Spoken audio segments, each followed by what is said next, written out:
अस्सलाम वालेकुम दोस्तों, कुरान पाक की सूरह मोमिन में अल्लाह ताला इरशाद फरमाते हैं, बेशक क़यामत ज़रूर आने वाली है, इसमें कोई शक नहीं, लेकिन अक्सर लोग नहीं मानते।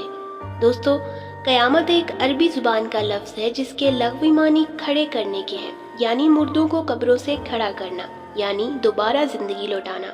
ताहम क़यामत इस कायनात की मुकम्मल तबाही की तरफ इशारा करती है, जिसके बारे में तमाम अंबिया इकराम अपनी उम्मतों को आगाह करते आए हैं। लेकिन दोस्तों, आज मगरबी माहिरीन फल्कियात भी इस नतीजे पर पहुंच चुके हैं कि इस कायनात ने बिलाखिर एक न एक दिन फना हो जाना है, जिसकी वो मुख्तलिफ तौजीहात पेश करते हैं। कोई साइंसदान सूरज का ईंधन खत्म हो जाने पर ज़मीन पर क़यामत बर्पा होने की पेशनगोई करता है, तो कोई किसी बड़े ब्लैक होल को ज़मीन पर ज़िंदगी के खात्मे का जिम्मेदार ठहराता है। लेकिन ये बात तो तय है कि जिसकी इब्तदा हुई है उसे अपने इख्तिताम को भी पहुंचना है। बहैसियत मुसलमान क़यामत और रोज़े महशर पर ईमान लाना हमारे लिए लाजमी है। क़यामत कब आएगी, किस तरह कायम होगी, ये बात अल्लाह ताला के सिवा कोई नहीं जानता। अलबत्ता तमाम अंबिया इकराम ने इसके बारे में कई निशानियाँ अपनी उम्मतों को बताई हैं। हज़रत मोहम्मद सल्लल्लाहु अलैहि वसल्लम ने भी अपनी उम्मत को क़यामत की बहुत सी निशानियों से आगाह किया है, जिन्हें अपने ज़माने के एतबार से 3 दर्जात में तकसीम किया जाता है। पहला दर्जा अलामात बईदा कहलाता है, जो उन अलामात पर मुश्तमिल है जो क़यामत से बहुत पहले नाजिल होंगी। दूसरा दर्जा अलामात सुगरा कहलाता है, ये अलामात क़यामत से कुछ अरसे पहले ज़ाहिर होंगी। इसके बाद तीसरा दर्जा अलामात करीब या अलामात कुबरा कहलाता है, ये अलामात तब ज़ाहिर होंगी जब क़यामत सर पर आन खड़ी होगी। दोस्तों, अगर हम रसूल पाक सल्लल्लाहु अलैहि वसल्लम की बताई हुई अलामात बईदा की बात करें तो हमें पता चलता है कि आप सल्लल्लाहु अलैहि वसल्लम की बताई हुई अलामात दौरे हाज़िर में हूबहू पूरी होती नज़र आ रही हैं। मिसाल के तौर पर सही मुस्लिम की एक हदीस मुबारका है कि लौंडी अपनी मालकन को जन्म देगी और ये कि तू देखेगा बरहनापा नंग धड़ंग मोहताज बकरियां चराने वाले ऊंची ऊंची इमारतें तामीर करेंगे। दौरे हाजिर में ये 2 अलामतें हूबहू पूरी होती नजर आ रही हैं।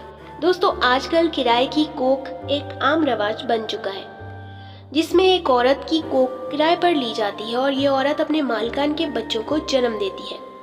इसके अलावा अरब में नंग धड़ंग घूमने वाले बुधों की फलक बोस इमारतों ने इस हदीस मुबारका की दूसरे हिस्से पर भी मुहर सबत कर दी है। अब इस तरह की कुछ और अहादीस मुलाहिजा फरमाइए। आप सल्लल्लाहु अलैहि वसल्लम ने फरमाया, मेरी उम्मत में कुछ ऐसे लोग होंगे जो रेशम, महनोशी और गाने बजाने को हलाल समझेंगे। बहवाला बुखारी शरीफ। खुदगर्जी और लालच मुआशरे में आम होगी। बहवाला सही मुस्लिम। तलाक एक मामूली बात समझी जाएगी। जिनसी बेजारवी आम होगी। बहवाला बुखारी शरीफ। जब क़यामत बर्पा होगी तो जनाकारी लोगों का मामूल होगी। मर्द औरतों की और औरतें मर्दों के रूप धारेंगी। लोग हम जिन्स परस्ती में मुब्तला होंगे। लोगों पर एक ऐसा वक्त भी आएगा जब इस बात की परवाह नहीं रहेगी कि आया कोई हलाल कमा रहा है या हराम।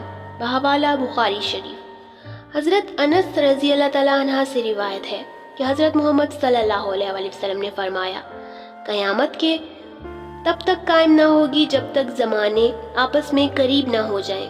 बस साल महीने के बराबर हो जाएगा और महीना हफ्ते के बराबर और हफ्ता दिन के बराबर, दिन घंटे के बराबर और घंटा एक चंगारी की तरह जो चमक कर फौरन बुझ जाती है।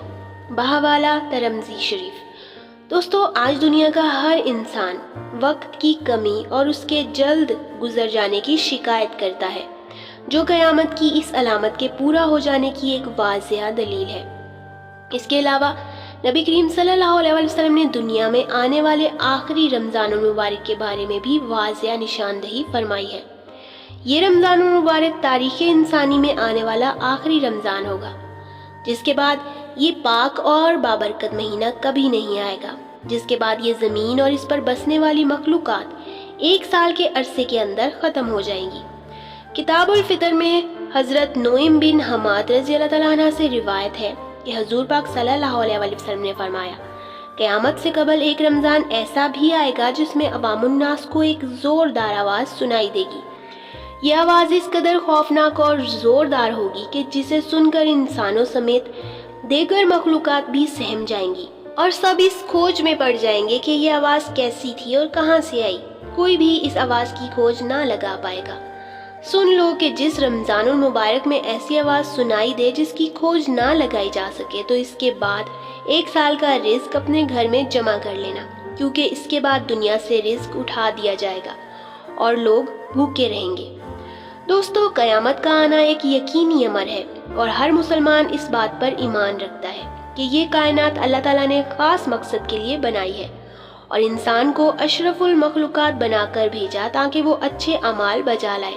یہ بات سائنسی نظریات کے مطابق یہ یوں ہی اتفاق سے وجود میں نہیں آئی۔ پھر ان اچھے اعمال کی جزا کے لیے یا برے اعمال کی سزا کے لیے ایک یوم حساب کا ہونا بھی لازم ہے۔ کیا انسانوں کو اس دنیا میں بھیج دیا جاتا اور وہ نیک اعمال کرتے اور جو دل کھول کر نافرمانی کرتے انہیں ان کی جزا اور سزا سے محروم کر دیا جاتا؟ یقیناً نہیں۔ اور یہ اللہ تعالیٰ کی صفت عادل و مقصد کے خلاف بات ہے۔ چونکہ یہ دنیا امتحان گاہ بنائی گئی تو اس میں یہ بھی ممکن نہیں کہ رزلٹ کا اعلان کمرہ امتحان میں ہی کر دیا جائے۔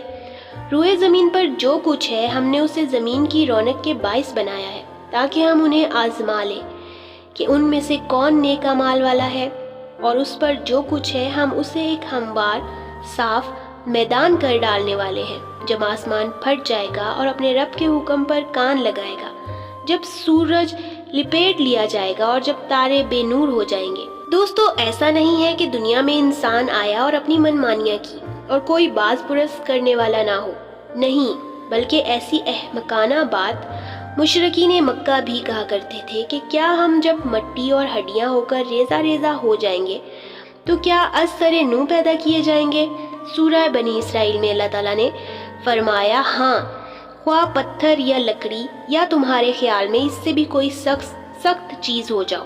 دوستو، قرآن پاک اور حضور پاک صلی اللہ علیہ وآلہ وسلم نے قیامت اور دیگر فتنوں سے ہمیں آگاہ کیا ہے۔ ابو ہریرہ رضی اللہ تعالیٰ عنہ سے روایت ہے کہ رسول اللہ صلی اللہ علیہ وآلہ وسلم نے فرمایا، ان فتنوں سے پہلے جلدی جلدی نیک کام کر لو جو اندھیری رات کے ٹکڑوں کی طرح ہوں گے۔ آدمی صبح مومن ہوگا اور رات میں کافر، یا رات میں مومن ہوگا اور صبح میں کافر، اور انسان دنیاوی ساز و سامان کے بدلے میں اپنا دین فروخت کر دے گا۔ یہ بات بھی آج ظاہر ہے کہ انسان دنیاوی مال و متاع کے پیچھے ہر بات لٹا دینے کو تیار ہے۔ رسول پاک صلی اللہ علیہ وآلہ وسلم نے فرمایا، ہر امت کے لیے ایک فتنہ ہے اور میری امت کے لیے فتنہ مال ہے۔ اگر ابن آدم کے پاس مال کی 2 وادیاں بھی ہوں تو وہ تیسری کا خواہش مند ہوگا۔ اور دوستو، دیکھا جائے تو ایسا ہی ہے۔ ہمارے پاس جتنا بھی مال و دولت آ جائے لیکن ہم شکر کرنے کی بجائے اور زیادہ کی چاہ رکھ بیٹھتے ہیں۔ اللہ ہم سب کو اس فتنے سے محفوظ فرمائے اور ہمیں نیک اعمال کرنے کی توفیق عطا فرمائے۔ آمین ثم آمین یا رب العالمین۔